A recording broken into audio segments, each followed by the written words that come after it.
The Short, Happy Life of Francis Macomber. It was now lunchtime, and they were all sitting under the double green fly of the dining tent, pretending that nothing had happened. "Will you have lime juice or lemon squash?" Macomber asked. "I'll have a gimlet," Robert Wilson told him. "I'll have a gimlet, too. I need something," Macomber's wife said. "I suppose it's the thing to do," Macomber agreed. "Tell him to make 3 gimlets." The mess boy had started them already, lifting the bottles out of the canvas cooling bags that sweated wet in the wind that blew through the trees that shaded the tents. "What did I ought to give them?" Macomber asked. "A quid would be plenty," Wilson told him. "You don't want to spoil them." "Will the headman distribute it?" "Absolutely." Francis Macomber had, half an hour before, been carried to his tent from the edge of the camp in triumph on the arms and shoulders of the cook, the personal boys, the skinner, and the porters. The gun-bearers had taken no part in the demonstration. When the native boys put him down at the door of his tent, he had shaken all their hands, received their congratulations, and then gone into the tent and sat on the bed until his wife came in. She did not speak to him when she came in, and he left the tent at once to wash his face and hands in the portable wash basin outside, and go over to the dining tent to sit in a comfortable canvas chair in the breeze and the shade. "You've got your lion," Robert Wilson said to him, "and a damned fine one, too." Mrs. Macomber looked at Wilson quickly. She was an extremely handsome and well-kept woman of the beauty and social position which had, 5 years before, commanded $5,000 as the price of endorsing, with photographs, a beauty product which she had never used. She had been married to Francis Macomber for 11 years. "He is a good lion, isn't he?" Macomber said. His wife looked at him now. She looked at both these men as though she had never seen them before. One, Wilson, the white hunter, she knew she had never truly seen before. He was about middle height, with sandy hair, a stubby mustache, a very red face, and extremely cold blue eyes with faint white wrinkles at the corners that grooved merrily when he smiled. He smiled at her now, and she looked away from his face at the way his shoulders sloped in the loose tunic he wore, with the 4 big cartridges held in loops where the left breast pocket should have been, at his big brown hands, his old slacks, his very dirty boots, and back to his red face again. She noticed where the baked red of his face stopped in a white line that marked the circle left by his Stetson hat that hung now from one of the pegs of the tent pole. "Well, here's to the lion," Robert Wilson said. He smiled at her again, and, not smiling, she looked curiously at her husband. Francis Macomber was very tall, very well built, if you did not mind that length of bone, dark, his hair cropped like an oarsman, rather thin-lipped, and was considered handsome. He was dressed in the same sort of safari clothes that Wilson wore, except that his were new. He was 35 years old, kept himself very fit, was good at court games, had a number of big-game fishing records, and had just shown himself, very publicly, to be a coward. "Here's to the lion," he said. "I can't ever thank you for what you did." Margaret, his wife, looked away from him and back to Wilson. "Let's not talk about the lion," she said. Wilson looked over at her without smiling, and now she smiled at him. "It's been a very strange day," she said. "Hadn't you ought to put your hat on even under the canvas at noon? You told me that, you know." "Might put it on," said Wilson. "You know you have a very red face, Mr. Wilson," she told him, and smiled again. "Drink," said Wilson. "I don't think so," she said. "Francis drinks a great deal, but his face is never red."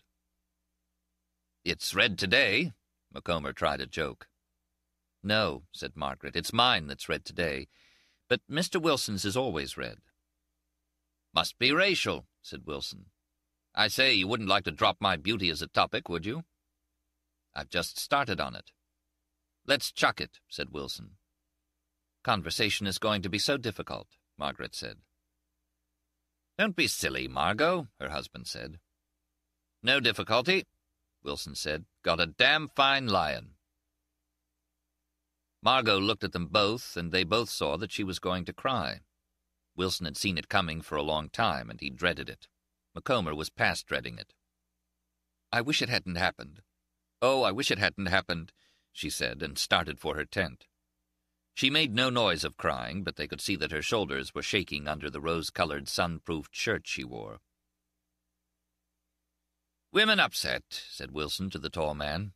"Amounts to nothing. Strain on the nerves and one thing and another." "No," said Macomber. "I suppose that I rate that for the rest of my life now." "Nonsense. Let's have a spot of the giant killer," said Wilson. "Forget the whole thing. Nothing to it, anyway." "We might try," said Macomber. "I won't forget what you did for me, though." "Nothing," said Wilson. "All nonsense."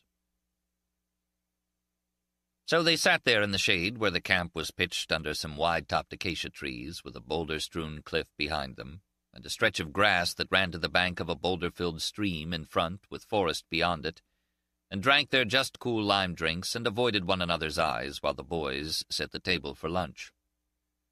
Wilson could tell that the boys all knew about it now, and when he saw Macomber's personal boy looking curiously at his master while he was putting dishes on the table, he snapped at him in Swahili. The boy turned away with his face blank. "What were you telling him?" Macomber asked. "Nothing. Told him to look alive or I'd see he got about 15 of the best." "What's that, lashes?" "It's quite illegal," Wilson said. "You're supposed to fine them." "Do you still have them whipped?" "Oh, yes. They could raise a row if they chose to complain, but they don't. They prefer it to the fines." "How strange," said Macomber. "Not strange, really," Wilson said.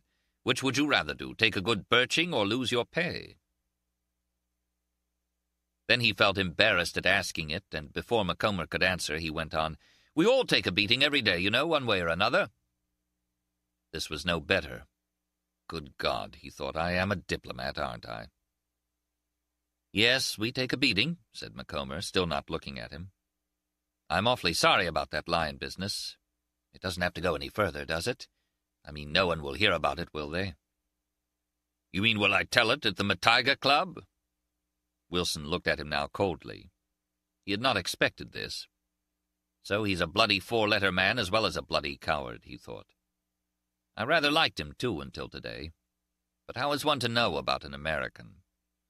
"No," said Wilson, "I'm a professional hunter. We never talk about our clients. You can be quite easy on that. It's supposed to be bad form to ask us not to talk, though." He had decided now that to break would be much easier. He would eat, then, by himself and could read a book with his meals. They would eat by themselves. He would see them through the safari on a very formal basis. What was it the French called it? Distinguished consideration. And it would be a damn sight easier than having to go through this emotional trash. He'd insult him and make a good clean break. Then he could read a book with his meals, and he'd still be drinking their whiskey. That was the phrase for it when a safari went bad. You ran into another white hunter and you asked, "How is everything going?" And he answered, "Oh, I'm still drinking their whiskey," and you knew everything had gone to pot. "I'm sorry," Macomber said, and looked at him with his American face that would stay adolescent until it became middle-aged. And Wilson noted his crew-cropped hair, fine eyes only faintly shifty, good nose, thin lips, and handsome jaw. "I'm sorry I didn't realize that. There are lots of things I don't know." So what could he do, Wilson thought. He was all ready to break it off quickly and neatly, and here the beggar was apologizing after he had just insulted him. He made one more attempt. "Don't worry about me talking," he said. "I have a living to make. You know, in Africa, no woman ever misses her lion, and no white man ever bolts." "I bolted like a rabbit," Macomber said. Now what in hell were you going to do about a man who talked like that? Wilson wondered. Wilson looked at Macomber with his flat blue machine-gunner's eyes, and the other smiled back at him. He had a pleasant smile if you did not notice how his eyes showed when he was hurt. "Maybe I can fix it up on Buffalo," he said. "We're after them next, aren't we?" "In the morning, if you like," Wilson told him. Perhaps he had been wrong. This was certainly the way to take it. You most certainly could not tell a damn thing about an American. He was all for Macomber again. If you could forget the morning. But of course you couldn't. The morning had been about as bad as they come. "Here comes the Mem-Sahib," he said. She was walking over from her tent, looking refreshed and cheerful and quite lovely. She had a very perfect oval face, so perfect that you expected her to be stupid. But she wasn't stupid, Wilson thought. No, not stupid. "How is the beautiful red-faced Mr. Wilson? Are you feeling better, Francis, my pearl?" "Oh, much," said Macomber. "I've dropped the whole thing," she said, sitting down at the table. "What importance is there to whether Francis is any good at killing lions? That's not his trade. That's Mr. Wilson's trade. Mr. Wilson is really very impressive killing anything. You do kill anything, don't you?" "Oh, anything," said Wilson. "Simply anything." They are, he thought, the hardest in the world. The hardest, the cruelest, the most predatory, and the most attractive, and their men have softened or gone to pieces nervously as they have hardened.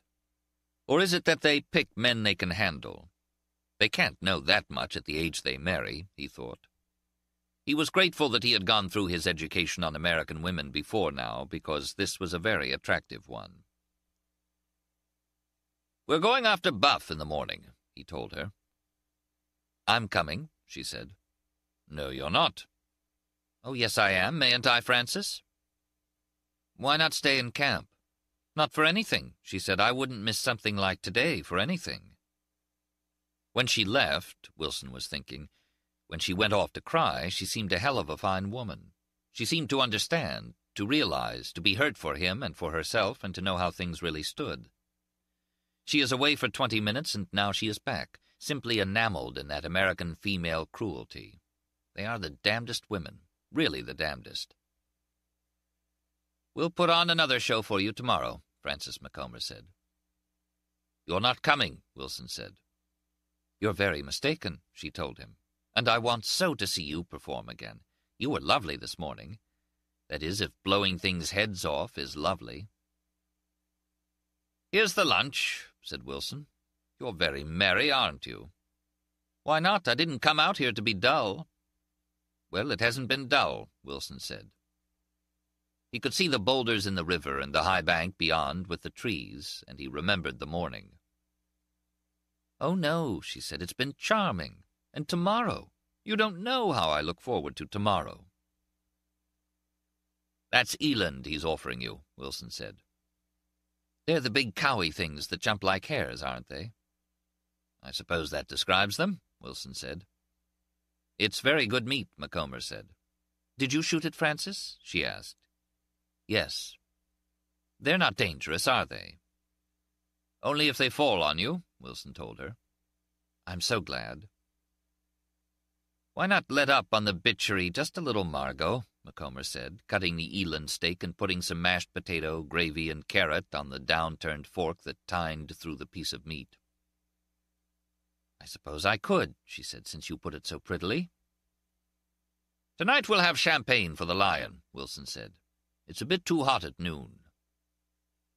"Oh, the lion," Margot said. "I'd forgotten the lion." So, Robert Wilson thought to himself, she is giving him a ride, isn't she? Or do you suppose that's her idea of putting up a good show? How should a woman act when she discovers her husband is a bloody coward? She's damn cruel, but they're all cruel. They govern, of course, and to govern one has to be cruel sometimes. Still, I've seen enough of their damned terrorism. "Have some more eland," he said to her politely. That afternoon, late, Wilson and Macomber went out in the motor car with the native driver and the 2 gun-bearers. Mrs. Macomber stayed in the camp. It was too hot to go out, she said, and she was going with them in the early morning. As they drove off, Wilson saw her standing under the big tree, looking pretty rather than beautiful in her faintly rosy khaki, her dark hair drawn back off her forehead and gathered in a low knot on her neck. Her face as fresh, he thought, as though she were in England.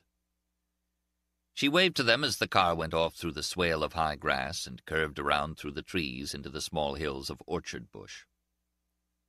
In the orchard bush they found a herd of impala, and leaving the car they stalked one old ram with long, widespread horns, and Macomber killed it with a very creditable shot that knocked the buck down at a good 200 yards, and sent the herd off, bounding wildly and leaping over one another's backs in long, leg-drawn-up leaps, as unbelievable and as floating as those one makes sometimes in dreams. "That was a good shot," Wilson said. "They're a small target." "Is it a worthwhile head?" Macomber asked. "It's excellent," Wilson told him. "You shoot like that and you'll have no trouble." "Do you think we'll find buffalo tomorrow?" "There's a good chance of it. They feed out early in the morning, and with luck we may catch them in the open." "I'd like to clear away that lion business," Macomber said. "It's not very pleasant to have your wife see you do something like that." "I should think it would be even more unpleasant to do it," Wilson thought, wife or no wife, or to talk about it having done it. But he said, "I wouldn't think about that any more. Anyone could be upset by his first lion. That's all over." But that night, after dinner and a whiskey and soda by the fire before going to bed, as Francis Macomber lay on his cot with the mosquito bar over him and listened to the night noises, it was not all over. It was neither all over nor was it beginning. It was there exactly as it happened, with some parts of it indelibly emphasized, and he was miserably ashamed of it. But more than shame, he felt cold, hollow fear in him. The fear was still there like a cold, slimy hollow in all the emptiness where once his confidence had been, and it made him feel sick. It was still there with him now. It had started the night before when he had wakened and heard the lion roaring somewhere up along the river. It was a deep sound, and at the end there were sort of coughing grunts that made him seem just outside the tent, and when Francis Macomber woke in the night to hear it, he was afraid. He could hear his wife breathing quietly, asleep. There was no one to tell he was afraid, nor to be afraid with him, and lying alone, he did not know the Somali proverb that says a brave man is always frightened 3 times by a lion: when he first sees his track, when he first hears him roar, and when he first confronts him. Then, while they were eating breakfast by lantern light out in the dining tent, before the sun was up, the lion roared again, and Francis thought he was just at the edge of camp. "Sounds like an old-timer," Robert Wilson said, looking up from his kippers and coffee. "Listen to him cough." "Is he very close?" "A mile or so up the stream." "Will we see him?" "We'll have a look." "Does his roaring carry that far? It sounds as though he were right in camp." "Carries a hell of a long way," said Robert Wilson. "It's strange the way it carries. Hope he's a shootable cat. The boys said there was a very big one about here." "If I get a shot, where should I hit him?" Macomber asked, "to stop him?" "In the shoulders," Wilson said. "In the neck, if you can make it. Shoot for bone, break him down." "Hope I can place it properly," Macomber said. "You shoot very well," Wilson told him. "Take your time. Make sure of him. The first one in is the one that counts." "What range will it be?" "Can't tell. Lion has something to say about that. Won't shoot unless it's close enough so you can make sure." "At under 100 yards?" Macomber asked. Wilson looked at him quickly. "100's about right. Might have to take him a bit under. Shouldn't chance a shot at much over that. 100's a decent range. You can hit him wherever you want at that. Here comes the Mem-Sahib." "Good morning," she said. "Are we going after that lion?" "As soon as you deal with your breakfast," Wilson said. "How are you feeling?" "Marvelous," she said. "I'm very excited." "I'll just go and see that everything is ready." Wilson went off. As he left, the lion roared again. "Noisy beggar," Wilson said. "We'll put a stop to that." "What's the matter, Francis?" his wife asked him. "Nothing," Macomber said. "Yes, there is," she said. "What are you upset about?" "Nothing," he said. "Tell me." She looked at him. "Don't you feel well?" "It's that damned roaring," he said. "It's been going on all night, you know." "Why didn't you wake me?" she said. "I'd love to have heard it." "I've got to kill the damn thing," Macomber said miserably. "Well, that's what you're out here for, isn't it?" "Yes, but I'm nervous. Hearing the thing roar gets on my nerves." "Well, then, as Wilson said, kill him and stop his roaring." "Yes, darling," said Francis Macomber. "It sounds easy, doesn't it?" "You're not afraid, are you?" "Of course not, but I'm nervous from hearing him roar all night." "You'll kill him marvelously," she said. "I know you will. I'm awfully anxious to see it." "Finish your breakfast and we'll be starting." "It's not light yet," she said. "This is a ridiculous hour." Just then the lion roared in a deep-chested, moaning, suddenly guttural, ascending vibration that seemed to shake the air, and ended in a sigh and a heavy, deep-chested grunt. "He sounds almost here," Macomber's wife said. "My God," said Macomber, "I hate that damned noise." "It's very impressive." "Impressive? It's frightful."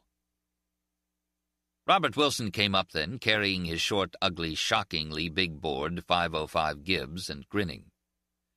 "Come on," he said. "Your gun-bearer has your Springfield and the big gun. Everything's in the car. Have you solids?" "Yes." "I'm ready," Mrs. Macomber said. "Must make him stop that racket," Wilson said. "You get in front. The Mem-Sahib can sit back here with me." They climbed into the motor car and, in the grey first daylight, moved off up the river through the trees. Macomber opened the breech of his rifle and saw he had metal-cased bullets, shut the bolt and put the rifle on safety. He saw his hand was trembling. He felt in his pocket for more cartridges and moved his fingers over the cartridges in the loops of his tunic front. He turned back to where Wilson sat in the rear seat of the doorless, box-bodied motor car beside his wife, them both grinning with excitement, and Wilson leaned forward and whispered, "See the birds dropping? Means the old boy has left his kill." On the far bank of the stream, Macomber could see, above the trees, vultures circling and plummeting down. "Chances are he'll come to drink along here," Wilson whispered, "before he goes to lay up. Keep an eye out." They were driving slowly along the high bank of the stream, which here cut deeply to its boulder-filled bed, and they wound in and out through big trees as they drove. Macomber was watching the opposite bank when he felt Wilson take hold of his arm. The car stopped. "There he is," he heard the whisper. "Ahead and to the right. Get out and take him. He's a marvelous lion." Macomber saw the lion now. He was standing almost broadside, his great head up and turned toward them. The early morning breeze that blew toward them was just stirring his dark mane, and the lion looked huge, silhouetted on the rise of bank in the grey morning light, his shoulders heavy, his barrel of a body bulking smoothly. "How far is he?" asked Macomber, raising his rifle. "About 75. Get out and take him." "Why not shoot from where I am?" "You don't shoot them from cars," he heard Wilson saying in his ear. "Get out. He's not going to stay there all day." Macomber stepped out of the curved opening at the side of the front seat, onto the step and down onto the ground. The lion still stood looking majestically and coolly toward this object that his eyes only showed in silhouette, bulking like some super rhino. There was no man-smell carried toward him, and he watched the object, moving his great head a little from side to side. Then, watching the object, not afraid but hesitating before going down the bank to drink with such a thing opposite him, he saw a man figure detach itself from it, and he turned his heavy head and swung away toward the cover of the trees as he heard a cracking crash and felt the slam of a 30-06 220-grain solid bullet that bit his flank and ripped in sudden hot scalding nausea through his stomach. He trotted, heavy, big-footed, swinging wounded, full-bellied, through the trees toward the tall grass and cover, and the crash came again to go past him, ripping the air apart. Then it crashed again, and he felt the blow as it hit his lower ribs and ripped on through, blood sudden hot and frothy in his mouth, and he galloped toward the high grass where he could crouch and not be seen and make them bring the crashing thing close enough so he could make a rush and get the man that held it. Macomber had not thought how the lion felt as he got out of the car. He only knew his hands were shaking, and as he walked away from the car it was almost impossible for him to make his legs move. They were stiff in the thighs, but he could feel the muscles fluttering. He raised the rifle, sighted on the junction of the lion's head and shoulders, and pulled the trigger. Nothing happened, though he pulled until he thought his finger would break. Then he knew he had the safety on, and as he lowered the rifle to move the safety over, he moved another frozen pace forward, and the lion, seeing his silhouette now clear of the silhouette of the car, turned and started off at a trot, and as Macomber fired, he heard a whunk that meant that the bullet was home, but the lion kept on going. Macomber shot again, and everyone saw the bullet throw a spout of dirt beyond the trotting lion. He shot again, remembering to lower his aim, and they all heard the bullet hit, and the lion went into a gallop and was in the tall grass before he had the bolt pushed forward. Macomber stood there feeling sick at his stomach, his hands that held the Springfield still cocked, shaking, and his wife and Robert Wilson were standing beside him. Beside him, too, were the two gun-bearers, chattering in Wakamba. "I hit him," Macomber said. "I hit him twice." "You gut-shot him, and you hit him somewhere forward," Wilson said without enthusiasm. The gun-bearers looked very grave. They were silent now. "You may have killed him," Wilson went on. "We'll have to wait a while before we go in to find out." "What do you mean?" "Let him get sick before we follow him up." "Oh," said Macomber. "He's a hell of a fine lion," Wilson said cheerfully. "He's gotten into a bad place, though." "Why is it bad?" "Can't see him until you're on him." "Oh," said Macomber. "Come on," said Wilson. "The Mem Sahib can stay in the car. We'll go to have a look at the blood spoor." "Stay here, Margot," Macomber said to his wife. His mouth was very dry, and it was hard for him to talk. "Why?" she asked. "Wilson says to." "We're going to have a look," Wilson said. "You stay here. You can see even better from here." "All right." Wilson spoke in Swahili to the driver. He nodded and said, "Yes, Bwana." Then they went down the steep bank and across the stream, climbing over and around the boulders and up the other bank, pulling up by some projecting roots, and along it until they found where the lion had been trotting when Macomber first shot. There was dark blood on the short grass that the gun-bearers pointed out with grass stems, and that ran away behind the riverbank trees. "What do we do?" asked Macomber. "Not much choice," said Wilson. "We can't bring the car over. Bank's too steep. We'll let him stiffen up a bit, and then you and I'll go in and have a look for him." "Can we set the grass on fire?" Macomber asked. "Too green." "Can't we send beaters?" Wilson looked at him appraisingly. "Of course we can," he said, "but it's just a touch murderous. You see, we know the lion's wounded. You can drive an unwounded lion, he'll move on ahead of a noise, but a wounded lion's going to charge. You can't see him until you're right on him. He'll make himself perfectly flat in cover you wouldn't think would hide a hair. You can't very well send boys in there to that sort of a show. Somebody's bound to get mauled." "What about the gun-bearers?" "Oh, they'll go with us. It's their showry. You see, they signed on for it. They don't look too happy, though, do they?" "I don't want to go in there," said Macomber. It was out before he knew he'd said it. "Neither do I," said Wilson very cheerily. "Really no choice, though." Then, as an afterthought, he glanced at Macomber and saw suddenly how he was trembling and the pitiful look on his face. "You don't have to go in, of course," he said. "That's what I'm hired for, you know. That's why I'm so expensive." "You mean you'd go in by yourself? Why not leave him there?" Robert Wilson, whose entire occupation had been with the lion and the problem he presented, and who had not been thinking about Macomber except to note that he was rather windy, suddenly felt as though he had opened the wrong door in a hotel and seen something shameful. "What do you mean?" "Why not just leave him?" "You mean pretend to ourselves he hasn't been hit?" "No, just drop it." "It isn't done." "Why not?" "For one thing, he's certain to be suffering.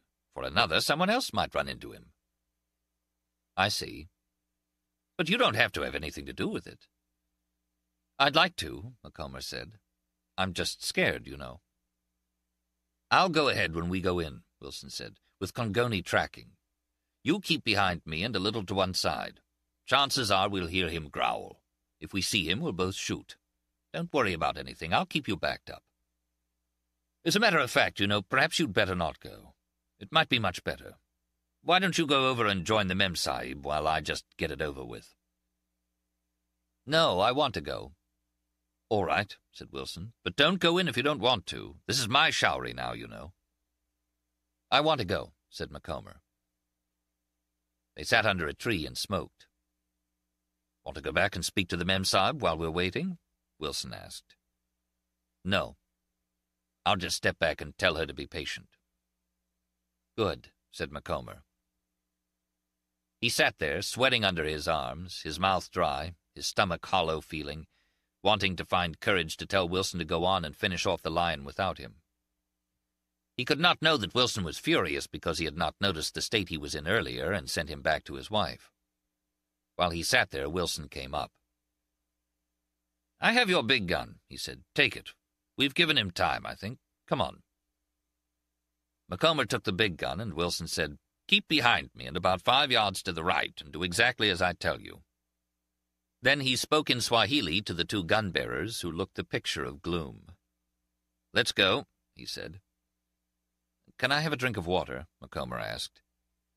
Wilson spoke to the older gun-bearer, who wore a canteen on his belt, and the man unbuckled it, unscrewed the top, and handed it to Macomber, who took it, noticing how heavy it seemed and how hairy and shoddy the felt covering was in his hand. He raised it to drink and looked ahead at the high grass with the flat-topped trees behind it. A breeze was blowing toward them, and the grass rippled gently in the wind. He looked at the gun-bearer, and he could see the gun-bearer was suffering too with fear. 35 yards into the grass, the big lion lay flattened out along the ground. His ears were back, and his only movement was a slight twitching up and down of his long, black-tufted tail. He had turned at bay as soon as he had reached this cover, and he was sick with the wound through his full belly, and weakening with the wound through his lungs that brought a thin, foamy red to his mouth each time he breathed. His flanks were wet and hot, and flies were on the little openings the solid bullets had made in his tawny hide, and his big yellow eyes, narrowed with hate, looked straight ahead, only blinking when the pain came as he breathed, and his claws dug in the soft-baked earth. All of him, pain, sickness, hatred, and all of his remaining strength, was tightening into an absolute concentration for a rush. He could hear the men talking, and he waited, gathering all of himself into this preparation for a charge as soon as the men would come into the grass. As he heard their voices, his tail stiffened to twitch up and down, and as they came into the edge of the grass, he made a coughing grunt and charged.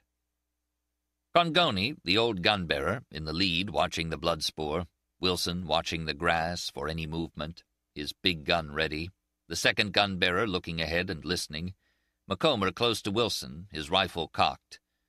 They had just moved into the grass when Macomber heard the blood-choked coughing grunt and saw the swishing rush in the grass. The next thing he knew, he was running wildly, in panic in the open, running toward the stream. He heard the carawong of Wilson's big rifle, and again in a second crashing carawong, and turning saw the lion, horrible-looking now, with half his head seeming to be gone, crawling toward Wilson in the edge of the tall grass while the red-faced man worked the bolt on the short, ugly rifle and aimed carefully as another blasting carawong came from the muzzle, and the crawling, heavy, yellow bulk of the lion stiffened, and the huge, mutilated head slid forward, and Macomber, standing by himself in the clearing where he had run, holding a loaded rifle, while 2 black men and a white man looked back at him in contempt, knew the lion was dead. He came toward Wilson, his tallness all seeming a naked reproach, and Wilson looked at him and said, "Want to take pictures?" "No," he said. That was all anyone had said until they reached the motor car. Then Wilson had said, "Hell of a fine lion. Boys will skin him out. We might as well stay here in the shade." Macomber's wife had not looked at him, nor he at her, and he had sat by her in the back seat with Wilson sitting in the front seat. Once he had reached over and taken his wife's hand without looking at her, and she had removed her hand from his. Looking across the stream to where the gun-bearers were skinning out the lion, he could see she had been able to see the whole thing. While they sat there, his wife had reached forward and put her hand on Wilson's shoulder. He turned, and she had leaned forward over the low seat and kissed him on the mouth. "Oh, I say," said Wilson, going redder than his natural baked color. "Mr. Robert Wilson," she said, "the beautiful red-faced Mr. Robert Wilson." Then she sat down beside Macomber again and looked away across the stream to where the lion lay, with uplifted, white-muscled, tendon-marked, naked forearms and white, bloating belly, as the black men fleshed away the skin. Finally, the gun-bearers brought the skin over, wet and heavy, and climbed in behind with it, rolling it up before they got in, and the motor car started. No one had said anything more until they were back in camp. That was the story of the lion. Macomber did not know how the lion had felt before he started his rush, nor during it when the unbelievable smash of the 505 with a muzzle velocity of 2 tons had hit him in the mouth, nor what had kept him coming after that, when the second ripping crash had smashed his hindquarters and he had come crawling on toward the crashing, blasting thing that had destroyed him. Wilson knew something about it and only expressed it by saying, "Damned fine lion." But Macomber did not know how Wilson felt about things either. He did not know how his wife felt, except that she was through with him. His wife had been through with him before, but it never lasted. He was very wealthy, and would be much wealthier, and he knew she would not leave him ever now. That was one of the few things that he really knew. He knew about that, about motorcycles, that was earliest, about motor cars, about duck shooting, about fishing, trout, salmon, and big sea, about sex in books, many books, too many books, about all court games, about dogs, not much about horses, about hanging on to his money, about most of the other things his world dealt in, and about his wife not leaving him. His wife had been a great beauty, and she was still a great beauty in Africa, but she was not a great enough beauty any more at home to be able to leave him and better herself, and she knew it and he knew it. She had missed the chance to leave him, and he knew it. If he had been better with women, she would probably have started to worry about him getting another new beautiful wife, but she knew too much about him to worry about him either. Also, he had always had a great tolerance, which seemed the nicest thing about him, if it were not the most sinister. All in all, they were known as a comparatively happily married couple, one of those whose disruption is often rumored but never occurs, and as the society columnist put it, they were adding more than a spice of adventure to their much-envied and ever-enduring romance by a safari in what was known as darkest Africa, until the Martin Johnsons lighted it on so many silver screens where they were pursuing old Simba the lion, the buffalo, Tembo the elephant, and as well collecting specimens for the Museum of Natural History. This same columnist had reported them on the verge at least 3 times in the past, and they had been. But they always made it up. They had a sound basis of union. Margot was too beautiful for Macomber to divorce her, and Macomber had too much money for Margot ever to leave him. It was now about 3 o'clock in the morning, and Francis Macomber, who had been asleep a little while after he had stopped thinking about the lion, wakened and then slept again, woke suddenly, frightened in a dream of the bloody-headed lion standing over him, and listened while his heart pounded. He realized that his wife was not in the other cot in the tent. He lay awake with the knowledge for 2 hours. At the end of that time, his wife came into the tent, lifted her mosquito bar, and crawled cozily into bed.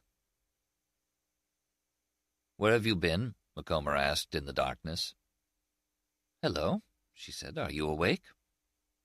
"Where have you been?" "Just went out to get a breath of air." "You did like hell." "What do you want me to say, darling?" "Where have you been?" "Out to get a breath of air." "That's a new name for it. You are a bitch."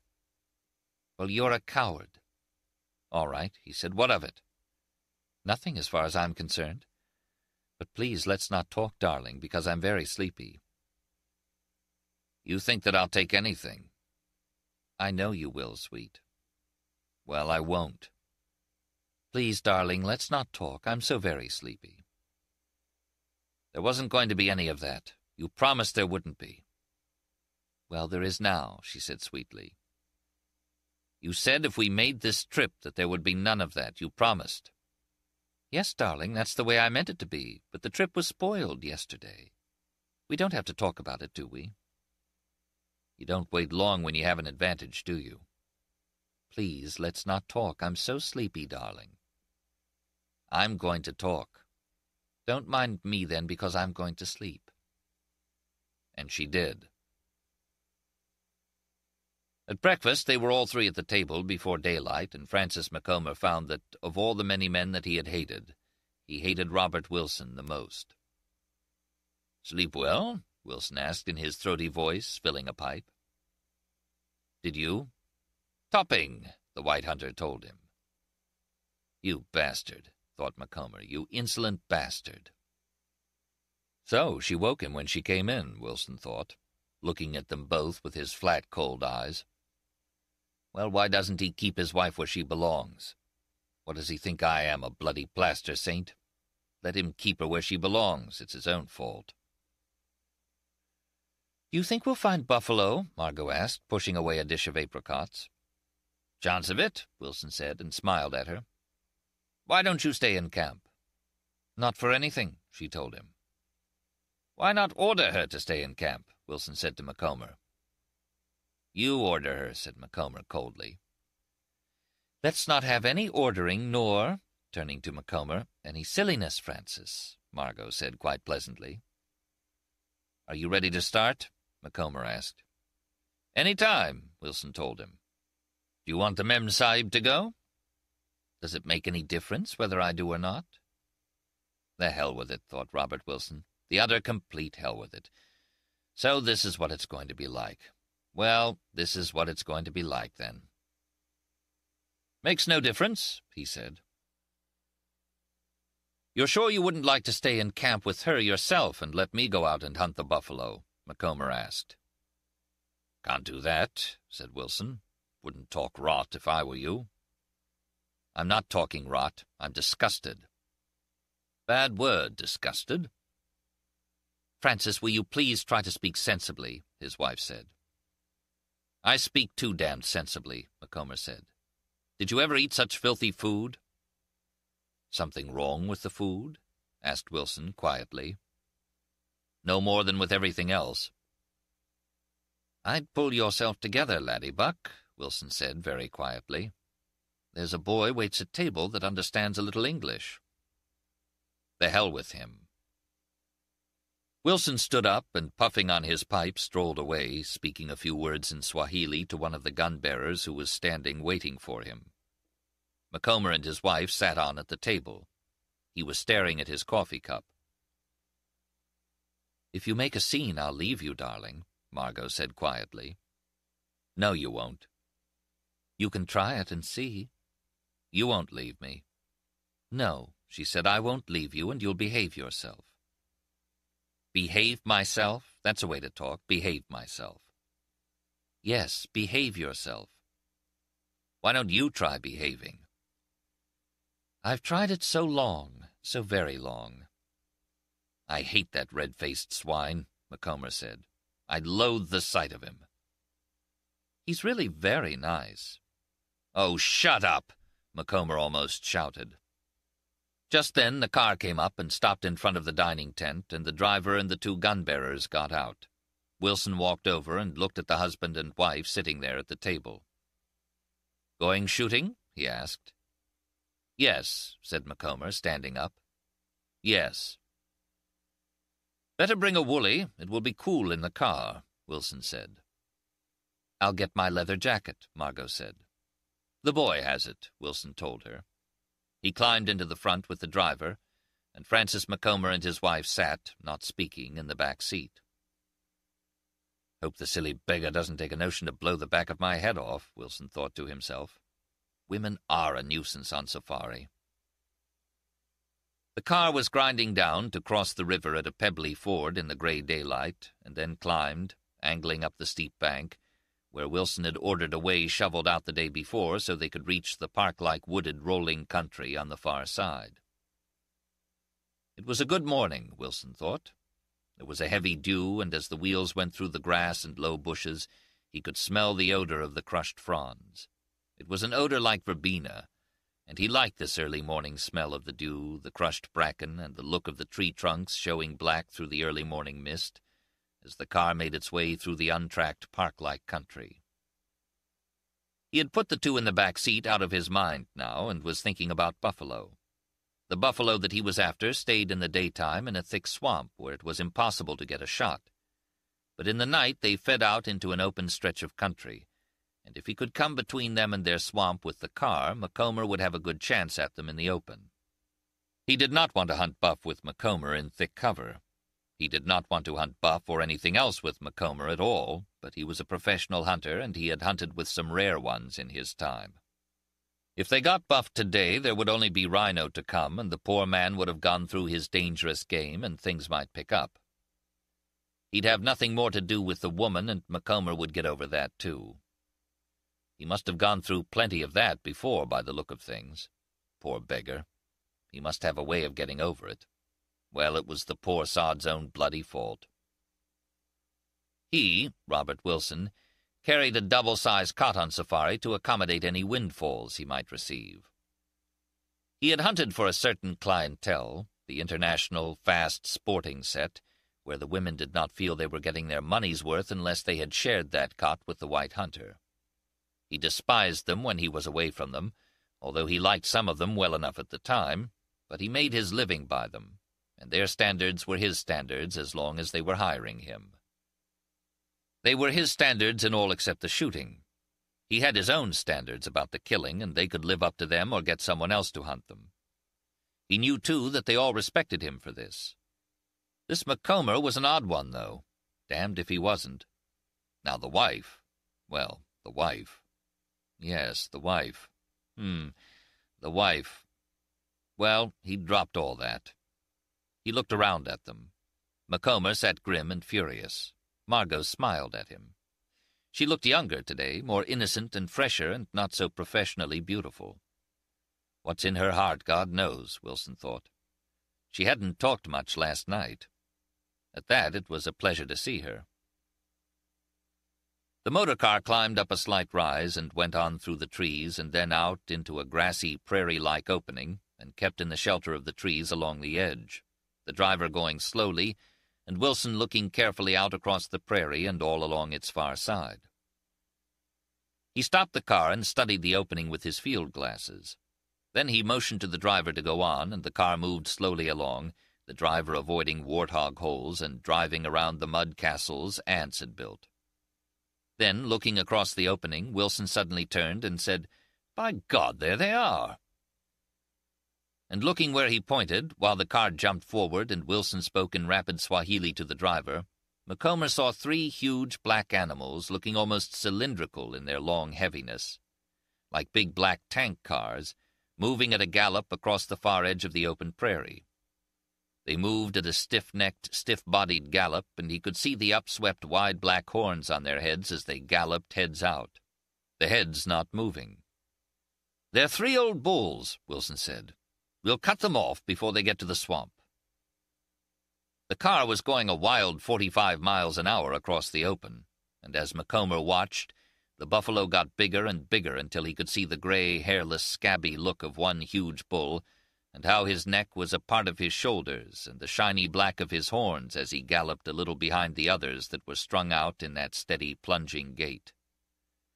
And then, the car swaying as though it had just jumped a road, they drew up close, and he could see the plunging hugeness of the bull, and the dust in his sparsely haired hide, the wide boss of horn, and his outstretched, wide-nostriled muzzle, and he was raising his rifle when Wilson shouted, "Not from the car, you fool!" And he had no fear, only hatred of Wilson, while the brakes clamped on and the car skidded, plowing sideways to an almost stop, and Wilson was out on one side and he on the other, stumbling as his feet hit the still speeding by of the earth. And then he was shooting at the bull as he moved away, hearing the bullets wunk into him, emptying his rifle at him as he moved steadily away, finally remembering to get his shots forward into the shoulder. And as he fumbled to reload, he saw the bull was down on his knees, his big head tossing, and seeing the other 2 still galloping, he shot at the leader and hit him. He shot again and missed, and he heard the carowonging roar as Wilson shot and saw the leading bull slide forward onto his nose. "Get that other," Wilson said. "Now you're shooting." But the other bull was moving steadily at the same gallop, and he missed, throwing a spout of dirt. And Wilson missed, and the dust rose in a cloud, and Wilson shouted, "Come on, he's too far," and grabbed his arm, and they were in the car again, Macomber and Wilson hanging on the sides and rocketing swayingly over the uneven ground, drawing up on the steady, plunging, heavy-necked, straight-moving gallop of the bull. They were behind him, and Macomber was filling his rifle, dropping shells onto the ground, jamming it, clearing the jam. Then they were almost up with the bull when Wilson yelled, "Stop!" and the car skidded so that it almost swung over, and Macomber fell forward onto his feet, slammed his bolt forward, and fired as far forward as he could aim into the galloping, rounded black back. Aimed and shot again, then again, then again. And the bullets, all of them hitting, had no effect on the buffalo that he could see. Then Wilson shot, the roar deafening him, and he could see the bull stagger. Macomber shot again, aiming carefully, and down he came onto his knees. "All right," Wilson said. "Nice work. That's the 3. Macomber felt a drunken elation. "How many times did you shoot?" he asked. "Just 3, Wilson said. "You killed the first bull, the biggest one. I helped you finish the other 2. Afraid they might have got into cover. You had them killed. I was just mopping up a little. You shot damn well." "Let's go to the car," said Macomber. "I want a drink." "Got to finish off that buff first," Wilson told him. The buffalo was on his knees, and he jerked his head furiously and bellowed in pig-eyed roaring rage as they came toward him. "Watch he doesn't get up," Wilson said. "Then get a little broadside and take him in the neck just behind the ear." Macomber aimed carefully at the center of the huge, jerking, rage-driven neck and shot. At the shot, the head dropped forward. "That does it," said Wilson. "Got the spine. They're a hell of a looking thing, aren't they?" "Let's get the drink," said Macomber. In his life, he had never felt so good. In the car, Macomber's wife sat very white-faced. "You were marvelous, darling," she said to Macomber. "What a ride." "Was it rough?" Wilson asked. "It was frightful. I've never been more frightened in my life." "Let's all have a drink," Macomber said. "By all means," said Wilson. "Give it to the Memsahib." She drank the neat whiskey from the flask and shuddered a little when she swallowed. She handed the flask to Macomber, who handed it to Wilson. "It was frightfully exciting," she said. "It's given me a dreadful headache. I didn't know you were allowed to shoot them from cars, though." "No one shot from cars," said Wilson coldly. "I mean chase them from cars." "Wouldn't ordinarily," Wilson said. "Seemed sporting enough to me, though, while we were doing it. Taking more chance driving that way across the plain full of holes and one thing and another than hunting on foot. Buffalo could have charged us each time we shot if he liked. Gave him every chance. Wouldn't mention it to anyone, though. It's illegal, if that's what you mean." "It seemed very unfair to me," Margot said, "chasing those big helpless things in a motor car." "Did it?" said Wilson. "What would happen if they heard about it in Nairobi?" "I'd lose my license, for one thing. Other unpleasantnesses," Wilson said, taking a drink from the flask. "I'd be out of business." "Really?" "Yes, really." "Well," said Macomber, and he smiled for the first time all day. "Now she has something on you." "You have such a pretty way of putting things, Francis," Margot Macomber said. Wilson looked at them both. If a 4-letter man marries a 5-letter woman, he was thinking, what number of letters would their children be? What he said was, "We lost a gun-bearer. Did you notice it?" "My God, no," Macomber said. "Here he comes," Wilson said. "He's all right. He must have fallen off when we left the first bull." Approaching them was the middle-aged gun-bearer, limping along in his knitted cap, khaki tunic, shorts, and rubber sandals, gloomy-faced and disgusted-looking. As he came up, he called out to Wilson in Swahili, and they all saw the change in the white hunter's face. "What does he say?" asked Margot. "He says the first bull got up and went into the bush," Wilson said, with no expression in his voice. "Oh," said Macomber blankly. "Then it's going to be just like the lion," said Margot, full of anticipation. "It's not going to be a damn bit like the lion," Wilson told her. "Did you want another drink, Macomber?" "Thanks, yes," Macomber said. He expected the feeling he had had about the lion to come back, but it did not. For the first time in his life, he really felt wholly without fear. Instead of fear, he had a feeling of definite elation. "We'll go and have a look at the second bull," Wilson said. "I'll tell the driver to put the car in the shade." "What are you going to do?" asked Margaret Macomber. "Take a look at the buff," Wilson said. "I'll come." "Come along."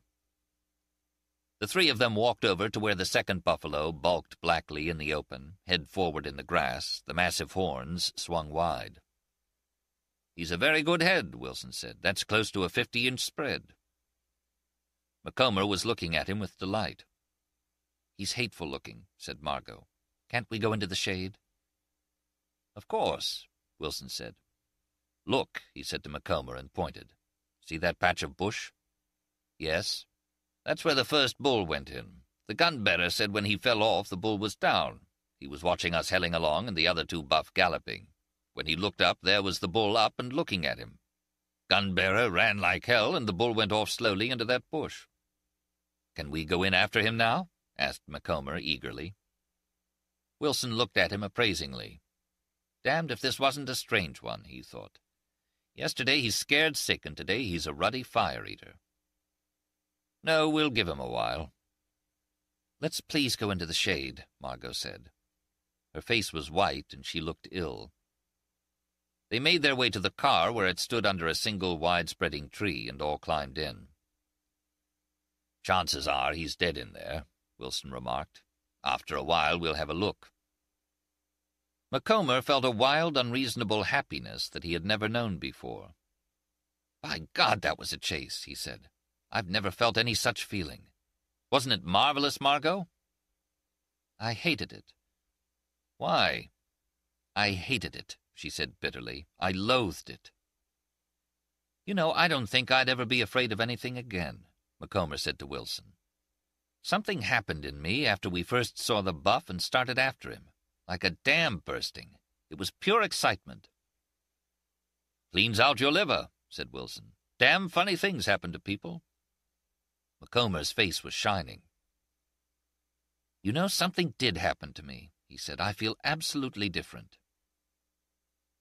His wife said nothing and eyed him strangely.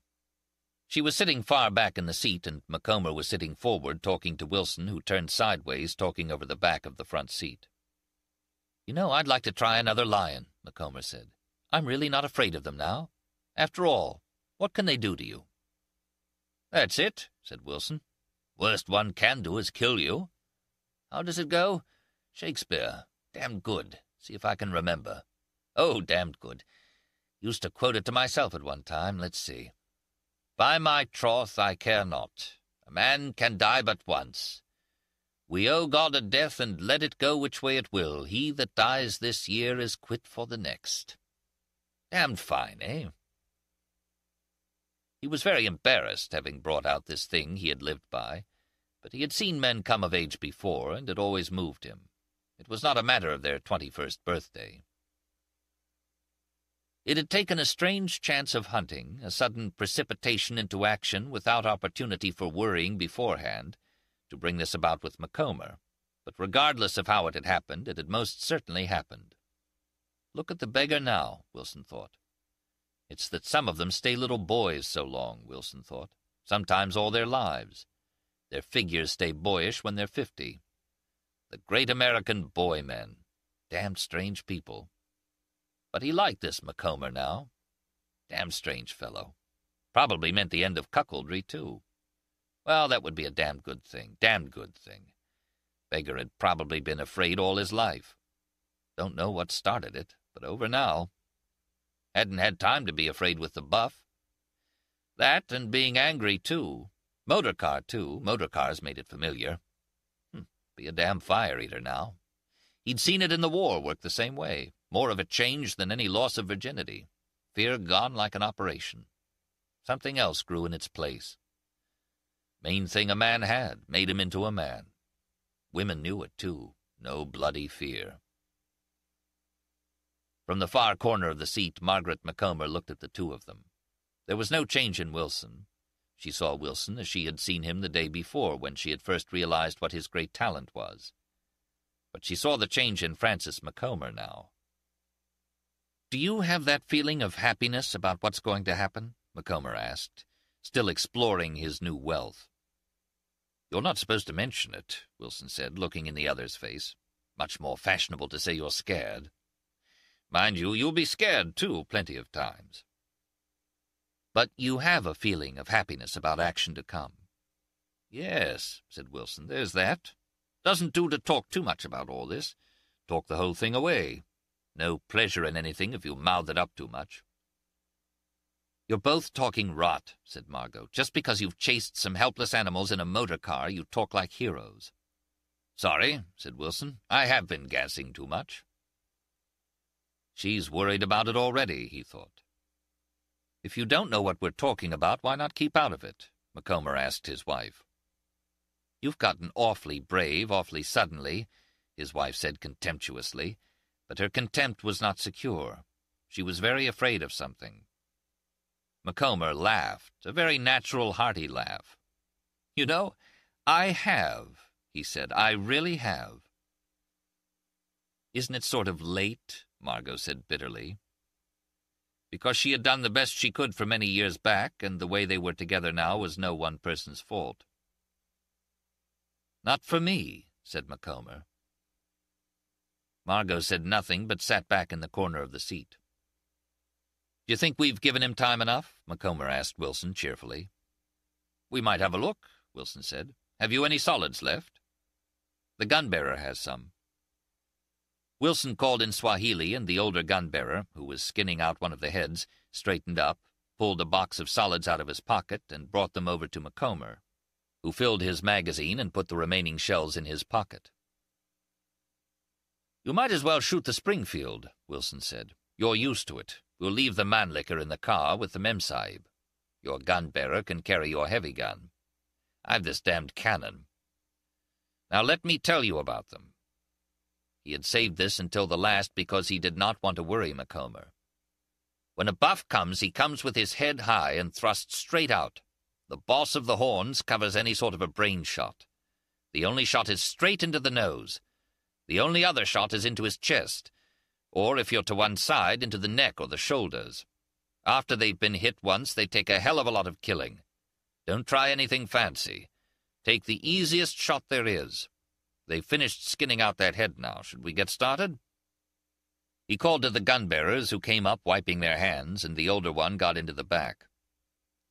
"I'll only take Congoni," Wilson said. "The other can watch to keep the birds away." As the car moved slowly across the open space toward the island of brushy trees that ran in a tongue of foliage along a dry water course that cut the open swale, Macomber felt his heart pounding and his mouth was dry again, but it was excitement, not fear. "Here's where he went in," Wilson said. Then to the gun-bearer in Swahili, "Take the blood spoor." The car was parallel to the patch of bush. Macomber, Wilson, and the gun-bearer got down. Macomber, looking back, saw his wife, with the rifle by her side, looking at him. He waved to her, and she did not wave back. The brush was very thick ahead, and the ground was dry. The middle-aged gun-bearer was sweating heavily, and Wilson had his hat down over his eyes, and his red neck showed just ahead of Macomber. Suddenly the gun-bearer said something in Swahili to Wilson and ran forward. "He's dead in there," Wilson said. "Good work." And he turned to grip Macomber's hand, and as they shook hands, grinning at each other, the gun-bearer shouted wildly, and they saw him coming out of the bush sideways, fast as a crab, and the bull coming nose out, mouth tight closed, blood dripping, massive head straight out, coming in a charge, his little pig eyes bloodshot as he looked at them. Wilson, who was ahead, was kneeling shooting, and Macomber, as he fired, unhearing his shot in the roaring of Wilson's gun, saw fragments like slate burst from the huge boss of the horns, and the head jerked. He shot again at the wide nostrils and saw the horns jolt again and fragments fly. And he did not see Wilson now, and, aiming carefully, shot again with the buffalo's huge bulk almost on him and his rifle almost level with the oncoming head, nose out. And he could see the little wicked eyes, and the head started to lower, and he felt a sudden white-hot blinding flash explode inside his head, and that was all he ever felt. Wilson had ducked to one side to get in a shoulder shot. Macomber had stood solid and shot for the nose, shooting a touch high each time and hitting the heavy horns, splintering and chipping them like hitting a slate roof. And Mrs. Macomber, in the car, had shot at the buffalo with the 6.5 Mannlicher as it seemed about to gore Macomber, and had hit her husband about 2 inches up and a little to one side of the base of his skull. Francis Macomber lay now, face down, not 2 yards from where the buffalo lay on his side, and his wife knelt over him with Wilson beside her. "I wouldn't turn him over," Wilson said. The woman was crying hysterically. "I'd get back in the car," Wilson said. "Where's the rifle?" She shook her head, her face contorted. The gun-bearer picked up the rifle. "Leave it as it is," said Wilson. "Then go get Abdullah so that he may witness the manner of the accident." He knelt down, took a handkerchief from his pocket, and spread it over Francis Macomber's crew-cropped head where it lay. The blood sank into the dry, loose earth. Wilson stood up and saw the buffalo on his side, his legs out, his thinly haired belly crawling with ticks. Hell of a good bull, his brain registered automatically. A good 50 inches or better. Better. He called to the driver and told him to spread a blanket over the body and stay by it. Then he walked over to the motor car where the woman sat crying in the corner. "That was a pretty thing to do," he said in a toneless voice. "He would have left you, too." "Stop it," she said. "Of course it's an accident," he said. "I know that." "Stop it," she said. "Don't worry," he said. "There will be a certain amount of unpleasantness, but I will have some photographs taken that will be very useful at the inquest. There's the testimony of the gun-bearers and the driver, too. You're perfectly all right." "Stop it," she said. "There's a hell of a lot to be done," he said. "And I'll have to send a truck off to the lake to wireless for a plane to take the 3 of us into Nairobi. Why didn't you poison him? That's what they do in England." "Stop it! Stop it! Stop it!" the woman cried. Wilson looked at her with his flat blue eyes. "I'm through now," he said. "I was a little angry. I'd begun to like your husband." "Oh, please stop it," she said. "Please, please stop it." "That's better," Wilson said. "Please is much better. Now I'll stop." This concludes the reading of The Short Happy Life of Francis Macomber by Ernest Hemingway. This book was read by Alexander Adams.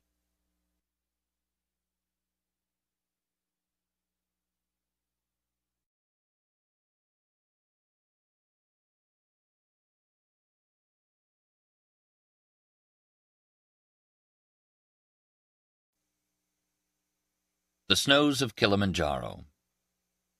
Kilimanjaro is a snow-covered mountain 19,710 feet high, and is said to be the highest mountain in Africa. Its western summit is called the Masai Ngai, the House of God. Close to the western summit there is the dried and frozen carcass of a leopard. No one has explained what the leopard was seeking at that altitude.